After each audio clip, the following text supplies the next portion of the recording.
नवाब मलिक यांच्या हायड्रोजन बॉम्बला आज भाजपा आमदार ॲडव्होकेट आशिष शेलार यांनी चांगलेच प्रत्युत्तर दिले. काय म्हणाले आशिष शेलार, चला पाहूया. त्यांची हतबलता, घालमेल, माननीय नवाब मलिक साहेबांची हतबलता, घालमेल इतकी होती की हायड्रोजन सोडा, त्यांना आता ऑक्सिजनची गरज लागेल की काय अशी परिस्थिती निर्माण झाली होती. मुन्ना यादव, हाजी हैदर, हाजी अराफतचा भाऊ, रियाज भाटी, समीर वानखेडे, ठाणा कन्सिडरेशन, इंटरनॅशनल कॉल, उगाई अशी नावाने असे शब्द आणून खूप मोठं चित्र उभं करण्याचा प्रयत्न जरूर त्यांनी केला, पण तो विफल ठरला. याचं कारण या सगळ्याचा संबंध माननीय देवेंद्र फडणवीसजींशी जोडणं, याचं वर्णन तसंच आहे जसं अकबर बिरबलाच्या गोष्टीमध्ये बिरबलाने जमिनीवर कोळशा ठेवून उंचीवर ठेवलेल्या हांडीतल्या खिचडीने, बिर्याणी आपण म्हणूया, न पिकलेल्या न शिजलेल्या बिर्याणीशी जसा खालच्या जाळाचा संबंध बिरबलाने लावला, तसाच असंबंध लावण्याचा प्रयत्न हा नवाब मलिक साहेबांनी केला, पण त्यात काहीच तथ्य नाही. पुन्हा एकदा सिद्ध झालं, संपूर्ण राज्य सरकारची यंत्रणा, 3 पक्ष एकत्र लावून सुद्धा माननीय देवेंद्र फडणवीसांवर चिकटणारा सोडा लागू शकेल असा आरोपही ते खोदून करू शकले नाहीत. हो, हे खरंय, मुन्ना यादव, हाजी अराफत, हाजी हैदर हे तिघेही पक्षाचे कार्यकर्ते आहेत. त्यांना विविध बोर्डावर अध्यक्ष म्हणून बसवलं होतं. यापैकी हाजी अराफत आणि हाजी हैदर यांच्यावर एकही गुन्हा नाही. त्यांची पूर्णपणे चौकशी केल्यानंतरच त्यांच्या नेमणुका कायदेशीर झाल्या होत्या. मुन्ना यादव यांच्यावर एक आरोप आहे, त्याचं स्पष्टीकरण स्वतः मुन्ना यादव करतील. मला माहिती असली तरी यामध्ये राष्ट्रवादी काँग्रेसचं जे कनेक्शन आहे ते स्वतः मुन्ना यादव हे स्वतःच सांगतील, काही वेळात तुमच्या समोर ते येईल. हे सगळं सोडू द्या. गेले 2 वर्ष तर नवाब मलिक साहेब तुमचं सरकार आहे, विशेषतः तुमच्या पक्षाच्या नेत्यांकडे गृहमंत्रीपद आहे. आज ज्यांच्यावर तुम्ही गंभीर आरोप करताय त्या हाजी अराफत आणि हाजी हैदर यांच्यावर गेल्या 2 वर्षात एक साधा अदाखलपात्र गुन्हा नोंद, म्हणजे नॉन कॉग्नायझेबल NC सुद्धा नोंद करू शकला नाहीत. असतील तर काही आंदोलनाची कशीच असतील. आणि म्हणून गुन्हेगारांना राजाश्रय हा धंदा तुमचा. यात कुठलाही गैरकारभार देवेंद्र फडणवीसांच्या काळात झालेला नाही. ज्या पद्धतीने आरोप केला त्यातलं सत्य तर हे आहे, काहीतरी 14 कोटी वगैरे फिगर त्यांनी सांगितली. त्यात पकडला गेलेला, त्यांनी सांगितल्याप्रमाणे इम्रान आलम शेख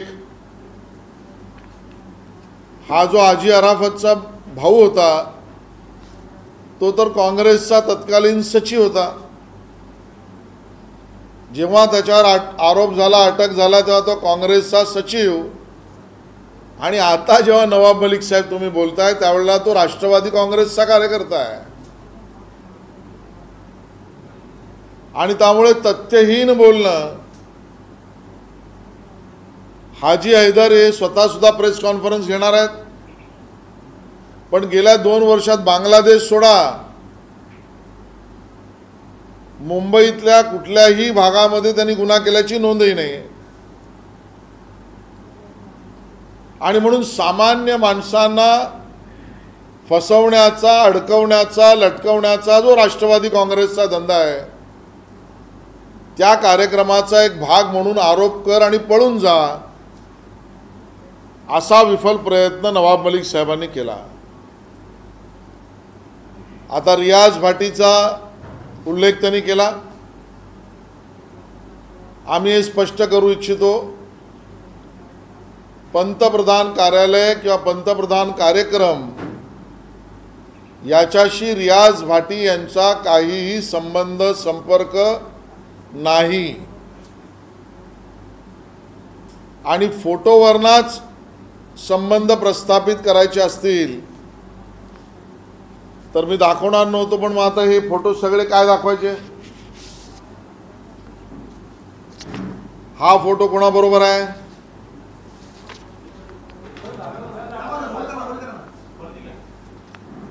हा फोटो कोणाबरोबर आहे? हा फोटो कोणाबरोबर आहे? त्या पलीकडे हा रियाज भाटीचा फोटो कोणाबरोबर आहे? हा रियाज भाटीचा फोटो कोणाबरोबर आहे?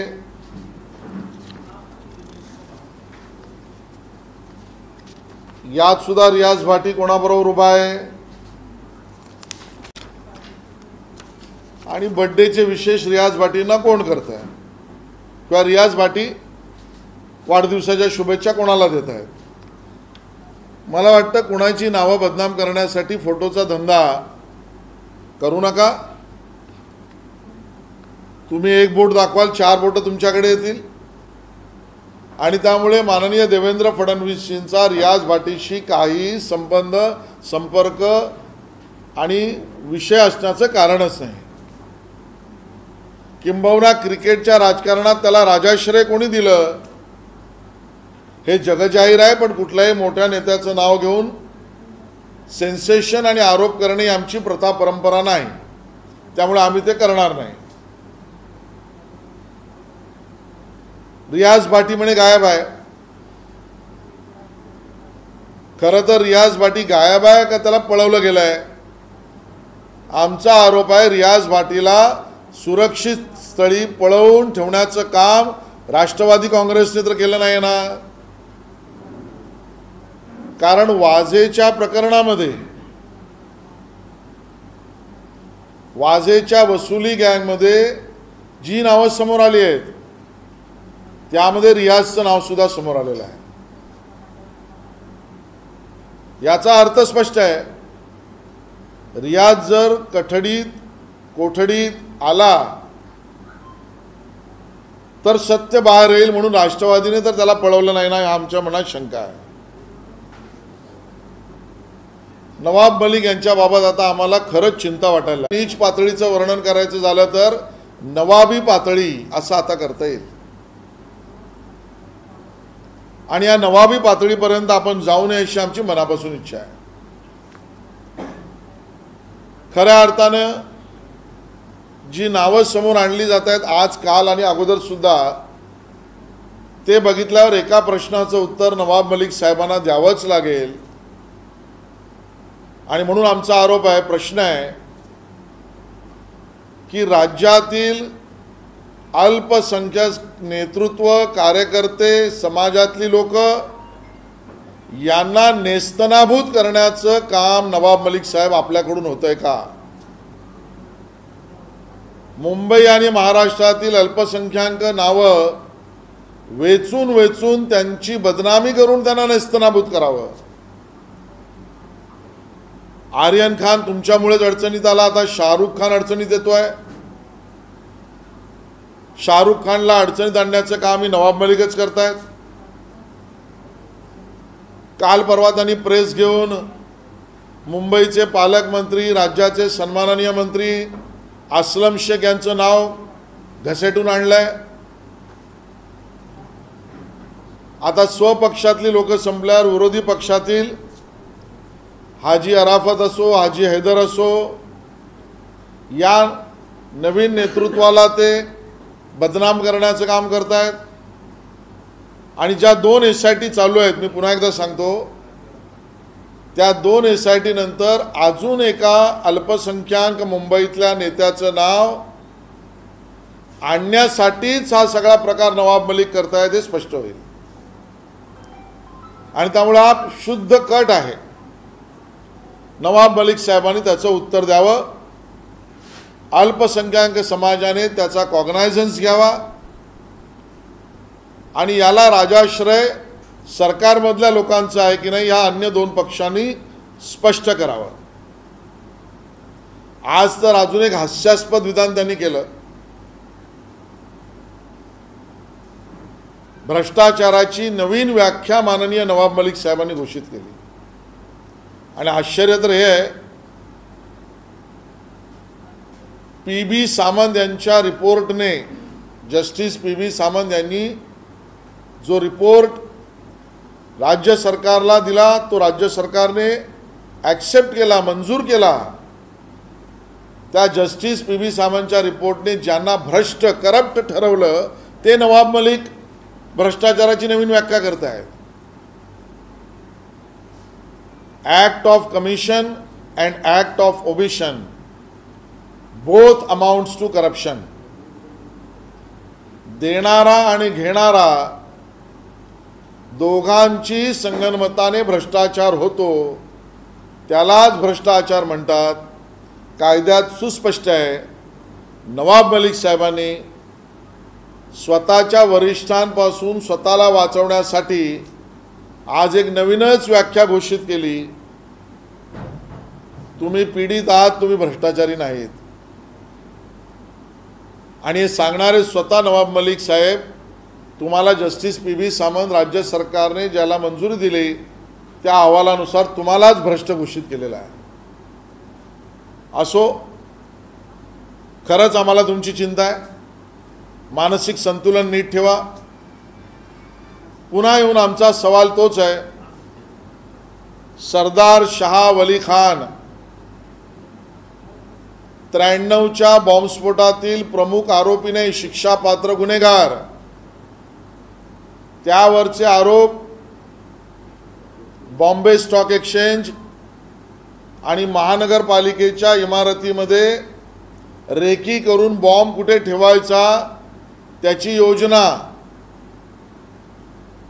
टायगर मेमन बरोबर ट्रेनिंग, स्वतः RDX गाडीत भरण्याचं पाप, गुन्हा ज्यावर सिद्ध झाला आणि सर्वोच्च न्यायालयाने ज्याची जन्मठेप ही त्या अर्थाने पुन्हा एकदा मान्य आणि सिद्ध केली. तो सरदार शाह वली खान 93 पासून आत्तापर्यंत जेलमध्ये आहे. आमचा सवाल आहे नवाब मलिक साहेबांना, जो 93 पासून आतापर्यंत जेलमध्ये आहे 2021 पर्यंत, त्याच्याशी 2005 मध्ये तुम्ही व्यवहार कसा केलात? तुम्ही जेलमध्ये विशेष परवानगी घेऊन गेलात का त्याला कुठून तरी जेलमधना विशेष परवानगीतनं तुम्ही बाहेर काढलं? त्याची आणि मिसेस प्लंबर आणि अजून त्या एक महिला आहेत मालकीन, त्यांची भेट जेलमध्ये तुम्ही करून दिलीत का जेलमधना बाहेर त्यांना काढून त्यांची भेट करून दिलीत? जो आरोपी 93 पासून जेलमध्ये आहे त्याच्याशी 2005 ला हस्ताक्षर घेऊन तुम्ही हा नवीन प्रकारचा व्यवहार कसा केलात? गुन्हेगाराशी आर्थिक व्यवहार करून हात मिळवणी करण्यासाठी तुमचं मास्टरमाइंड दुसरं कोणी होतं का? या जागेच्या 7/12 जो 93 पासून जेलमध्ये आहे त्याचं नाव कसं चढलं? ते चढवण्यामध्ये तत्कालीन काँग्रेस आणि राष्ट्रवादी काँग्रेसच्या सरकारमधल्या मंत्र्यांचा हात होता का? जी मालमत्ता खऱ्या अर्थाने ताडातील गुन्हेगार म्हणून सरकारकडे जप्त व्हायला पाहिजे होती, ती तुमच्याकडे वळवण्यात तुम्हाला यश कसं आलं? या प्रश्नांचं उत्तर नवाब मलिक साहेब आपण द्यावंच लागेल. पुन्हा एकदा मी रिपीट करतोय, मुंबई शहरामध्ये भाडेकरू आजही बिल फिराई करण्यासाठी, म्हणजे एकाने भाडेकरूकडून जागा विकत घेऊन दुसऱ्याने भाडेकरू म्हणून आत जायचं असेल तर त्यासाठीही झालेल्या व्यवहाराच्या किमतीच्या 33% एवढी रक्कम मागितली जाते. त्या ठिकाणी एका भाडेकरूला नवाब मलिक साहेबांना ते 5 दुकानाचे मालक असताना अख्ख्या इमारतीचे मालक व्यवहाराच्या 33% नाही, रेडी रेकनरच्या 10% मालक कसे होतात? यात काळा पैशाचा व्यवहार झालाय का?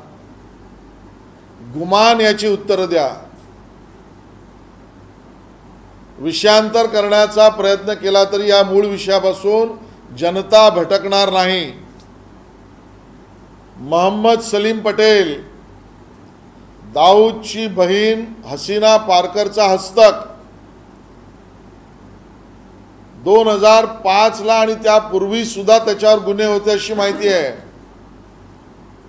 मग ज्याच्यावर आरोप आणि गुन्हे होते 2007 ला नंतर जो अटक झाला त्याला फायदा मिळेल असा त्याच्याशी व्यवहार करण्याच्या मागे तुमची कल्पना होती का दाऊदची कल्पना होती? याचं उत्तर सुद्धा तुम्ही दिलं पाहिजे. मला असं वाटतं मूळ विषयावर पुन्हा एकदा राजकारणाचं गुन्हेगारीकरण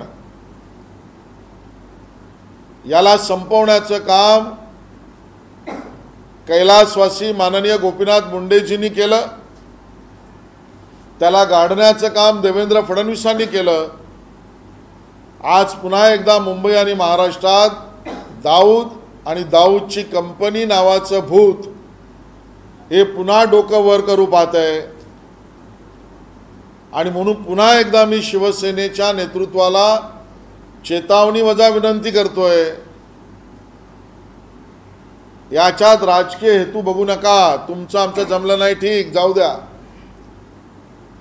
तुम्ही आमच्या पाठीत खंजीर खुपसून दुसऱ्याबरोबर सत्ता स्थापन केली, आम्हाला यावरही काही म्हणायचं नाही.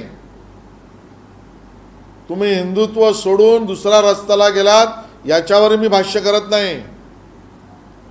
पण अजूनही देशहित आणि देशभक्ती याबद्दल तुमच्या भावना योग्य आणि चांगल्याच आहेत, हा आमचा विश्वास आहे. म्हणून राजकीय गणित बाजूला सोडू, पण तुमच्या सरकारच्या काळात एक मंत्री 93च्या बॉम्बस्फोटातल्या आरोपीशी आर्थिक व्यवहार करतो आणि त्याचं स्पष्टीकरण तर सोडाच, कबुली जबाब देतोय. त्यानंतर माननीय मुख्यमंत्र्यांनी यावर कारवाई करणं आणि चौकशी करणं अभिप्रेत आहे आणि ती तुम्ही कराल ही आमची अपेक्षा आहे. आज जो हाइड्रोजन बॉम्ब की बात करते थे वो लवंगी फटाका भी नहीं लगा पाए.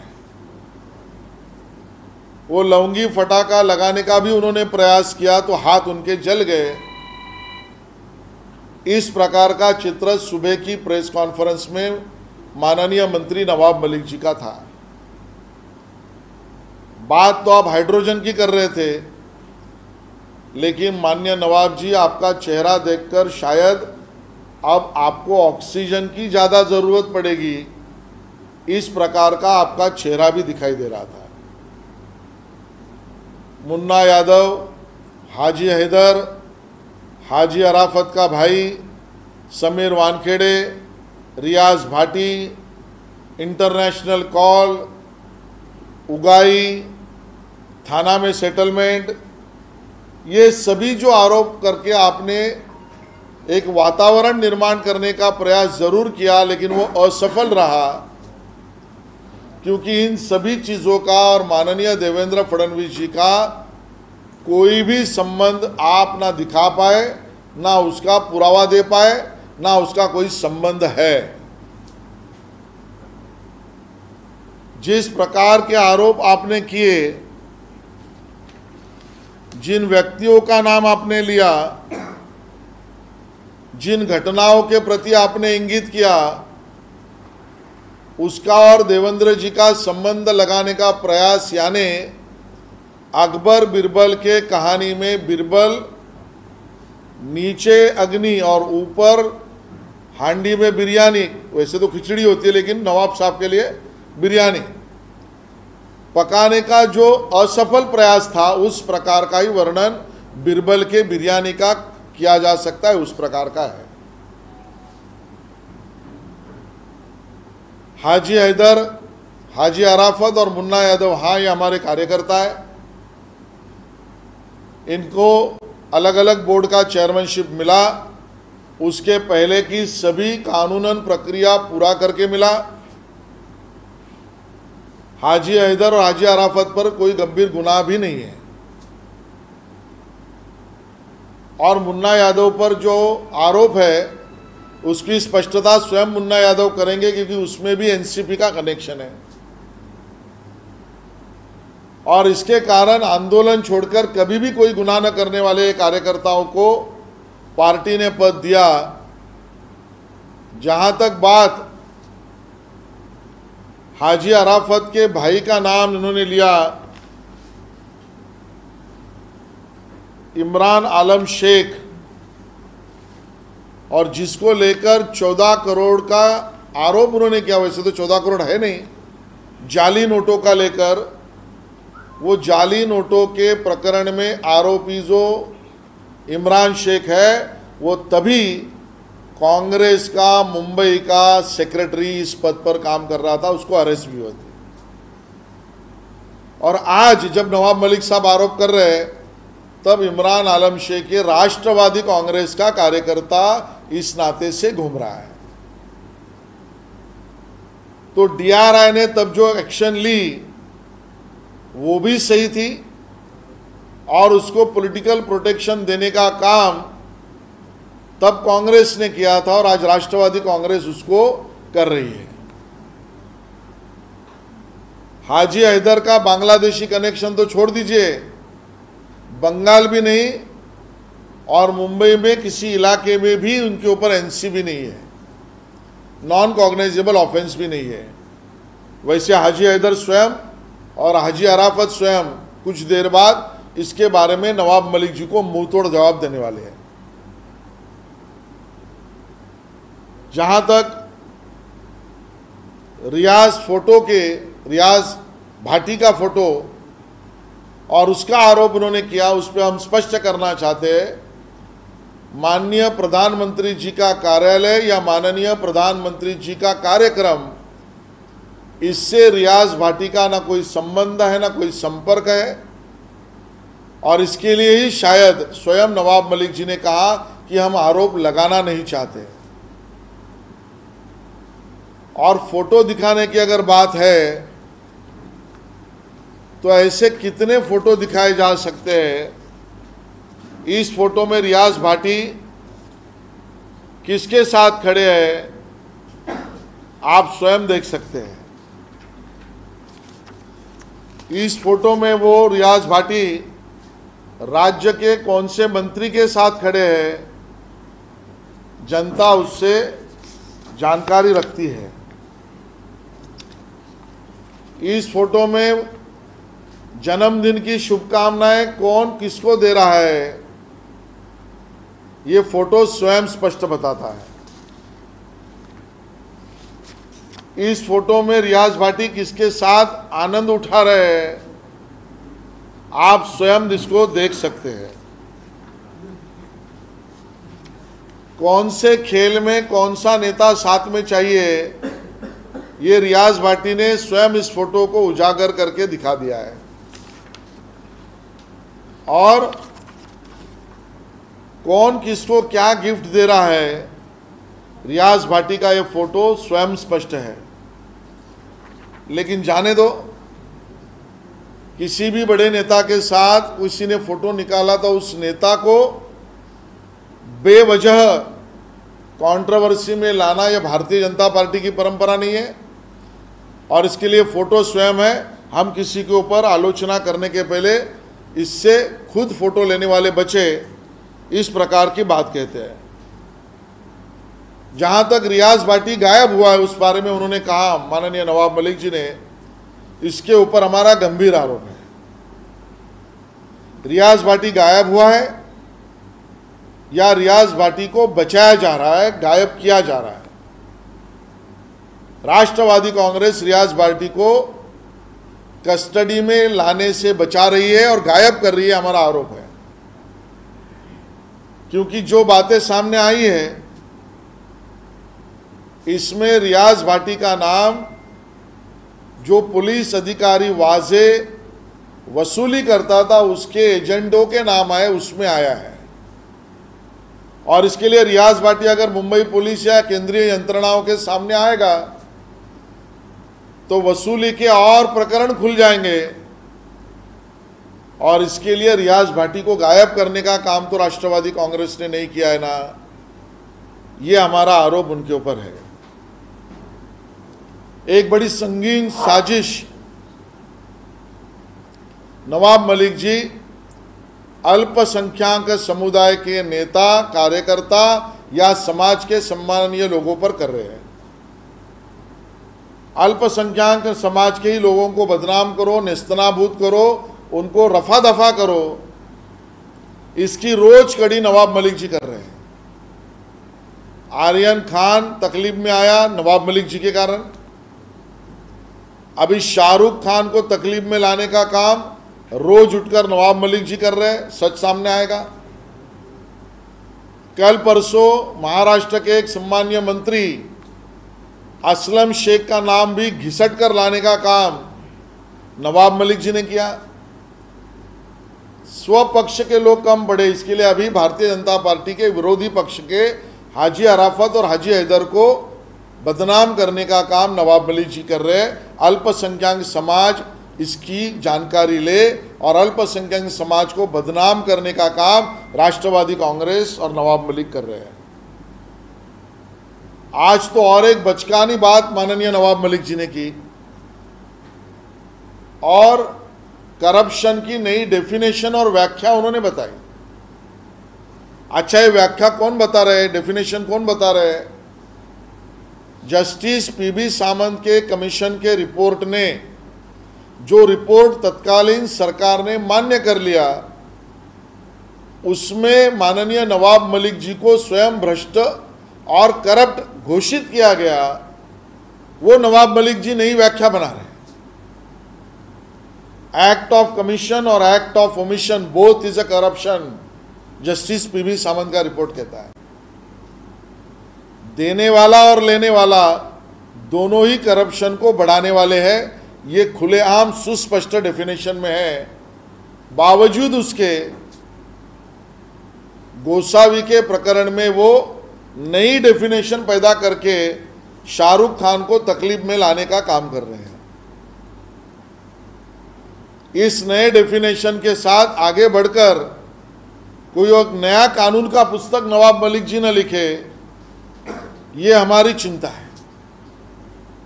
रोज का उनका बदलता चेहरा देखकर हमें सच्ची में लग रहा है कि कहीं ना कहीं मानसिक संतुलन नवाब मलिक जी खो न दे, और अपना उस बारे में चिंता हम जाहिर कर रहे हैं। जहां तक फिर मूल विषय पर हम आना चाहते हैं कि ये सरदार शाह वली खान,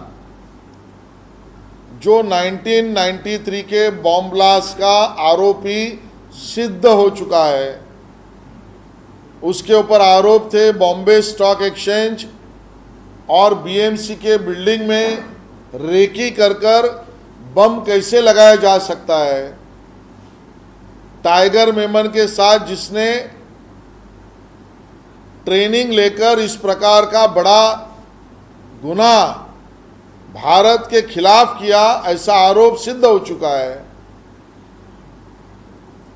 और आरडीएक्स जिसने स्वयं अलग अलग व्हीकल्स में लोड किया, यह आरोप सिद्ध हो चुका, उस सरदार शाह वली खान से नवाब मलिक साहब आपका क्या संबंध, हमारा पहला आरोप है।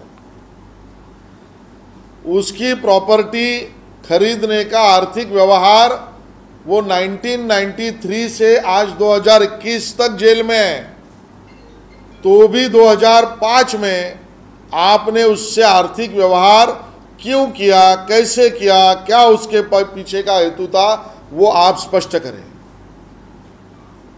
जो 1993 से 2005 तक जेल में है, उससे एग्रीमेंट करने नवाब मलिक साहब आप जेल में गए या उसको जेल से इलीगली बाहर लाया, इसकी भी जानकारी आप जनता को दें।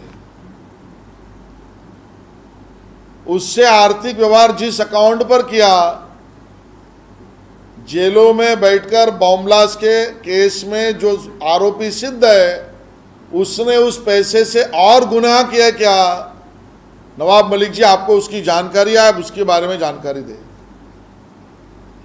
जो दूसरा आरोपी है मोहम्मद सलीम पटेल, जो दाऊद की बहन हसीना पारकर का frontman, driver, power of attorney holder है, 2005 के पहले अलग अलग गुनाह पे उसके आरोप तो और इंक्वायरी तो चली रही थी, 2007 में बाद में अरेस्ट भी हुआ। उससे आपने आर्थिक व्यवहार जानबूझकर क्यों किया? सलीम पटेल आपको पहले से जानता था क्या? और जो पैसा आपने सलीम पटेल को दिया, उसमें ब्लैक मनी का भी एक्सचेंज हुआ है क्या? आरोपों का जवाब नवाब मलिक जी आपको देना पड़ेगा। आगे चलकर उसी ब्लैक मनी से जो मोहम्मद सलीम पटेल या सरदार शाह वली खान, इनसे शायद आपने किया, और वही पैसा और आगे चलकर जो अलग अलग बॉम्ब ब्लास्ट हुए उसमें तो यूज नहीं हुआ ना। सवाल का जवाब आपको उससे देना पड़ेगा। इस प्रकार से सरदार शाह वली खान जो वॉचमैन था, उसने 7/12 पर नाम लाया, ओनरशिप का डॉक्यूमेंट पैदा किया जेल में रहकर। उसके लिए तत्कालीन कांग्रेस और राष्ट्रवादी कांग्रेस के सरकार ने या उनके मंत्रियों ने सरदार शाह वली को मदद की थी क्या? उसका उत्तर भी नवाब मलिक जी आपको देना पड़ेगा। और इसके लिए मामला संगीन है, गहरा है। इस मामले से नवाब मलिक आप खुद को बचा नहीं सकते। आपने स्वयं कल भी और आज भी कबूल कबूल कबूल ये कहकर कबूलीनामा दिया है। अब हमारी विनती वापिस महाराष्ट्र के मुख्यमंत्री शिवसेना के सुप्रीमो से है, ठीक है, आपका और हमारा नहीं जमा, छोड़ दो। ये बात भी सच है कि आपने हमसे धोखा कर कर दूसरे के साथ सरकार बनाई। आज वो विषय हम छोड़ देते हैं। शिवसेना ने हिंदुत्व को छोड़ दिया, आज उसके ऊपर टिप्पणी नहीं करते हैं, लेकिन हमें मानते हैं आज भी आप देशभक्तों की टोली है। राजनीतिक हमारा नहीं जमेगा, बाजू में रख दो, लेकिन फिर एक बार मुंबई और महाराष्ट्र में दाऊद और दाऊद की गैंग को प्रोटेक्शन देने वाले सरेआम बोल रहे हैं और फिर एक बार अपना सर उठाने का प्रयास कर रहे हैं। मुंबई और महाराष्ट्र के हित के लिए तो अब नवाब मलिक जी के प्रकरण में एफआईआर दाखिल करके इंक्वायरी करना आपका काम बनता है। आप ये करेंगे, ऐसा हमारा विश्वास है। धन्यवाद।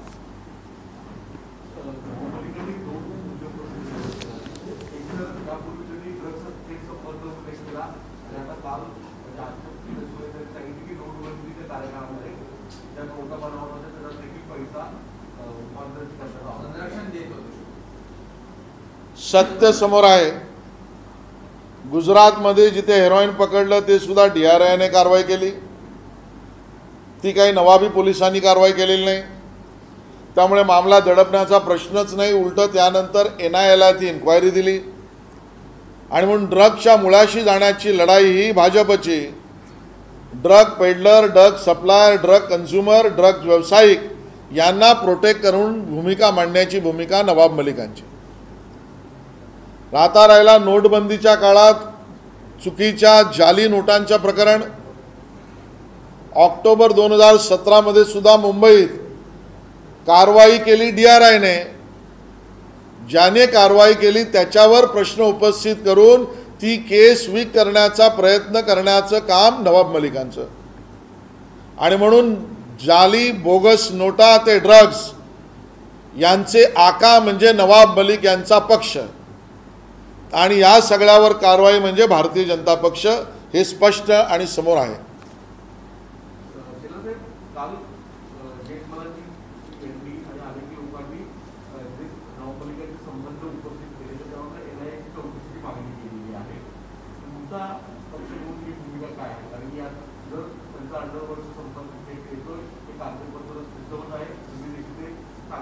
आम्ही टप्प्याटप्प्याने पुढे जाऊ.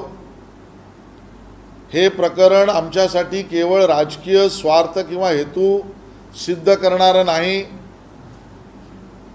ही प्रकरणं देशाला, मुंबईला, महाराष्ट्राला गंभीर गुन्हा आणि गुन्ह्याचं वळण यापासून वाचवण्यासाठी आहेत. आणि म्हणून आज तर आम्ही विनंती महाराष्ट्राच्या मुख्यमंत्र्यांकडेच केली आहे. बॉम्ब ब्लास्टमधल्या आरोपींशी आर्थिक व्यवहार करणारे स्वतः कबुली देऊन तुमच्या मंत्रिमंडळात आहेत. तुम्ही, आमचा भरोसा आहे, या प्रकरणाची चौकशी कराल. विविध एजन्सी ज्याचा उल्लेख तुम्ही करताय ते आपलं काम कायदेशीररित्या योग्य टप्प्यात करतील. आमची मागणी मुख्यमंत्र्यांकडे आहे.